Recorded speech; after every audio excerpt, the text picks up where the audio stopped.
काश्मीरच्या पहलगाममध्ये जो आतंकवादी हल्ला झाला, त्या आतंकवादी हल्ल्यामध्ये अक्षरशः धर्म विचारून हिंदूंना बाजूला करून टार्गेट करून त्यांच्यावर गोळीबार करण्यात आला। ही देशाच्या सुरक्षिततेच्या दृष्टिकोनातून अतिशय गंभीर बाब आहे। पाकिस्तानचे आतंकवादी येतात आणि नवीन माहिती मिळत जी आहे ती पश्तूनचे काही आतंकवादी त्याच्यात मिळालेले आहेत। जर ही परिस्थिती असेल तर मग मात्र ते अतिशय गंभीर आहे।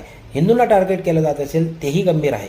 मात्र त्याच वेळेला मी आता सोशल मीडिया बघतो आहे, त्या सगळ्या मीडियावर मी असं बघतो की स्थानिक मुस्लिम आपल्या जिल्ह्यातील, राज्यातील, तालुक्यातील, देशातील या सगळ्यांना, स्थानिक लोकांना आपण त्या टार्गेट करणारे काही टार्गेट देखील पाहिले।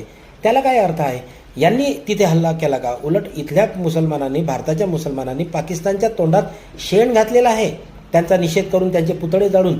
त्यामुळे हा जो प्रकार आहे, हा प्रकार पाहत असताना एक गोष्ट आपण विसरू नये, ती म्हणजे की तो जो आदिल शाह हुसेन असेल, नजाकत सय्यद असेल किंवा सज्जाद हुसेन असेल, यासारखे तिथे जे काश्मीरी नागरिक होते, मुस्लिम नागरिक होते, त्यांनी आपल्या हिंदू पर्यटकांचे प्राण वाचवले। ही सुद्धा गोष्ट तेवढीच महत्त्वपूर्ण आहे। म्हणून स्थानिकांना टार्गेट करण्यापेक्षा देशाच्या सुरक्षिततेला हात घालणाऱ्या या पाकड्याच्या नापाक इराद्यांना नष्ट करण्यासाठी सर्व भारतीयांनी एकत्र झाले पाहिजे। ही काळाची गरज आहे, असं माझं मत आहे।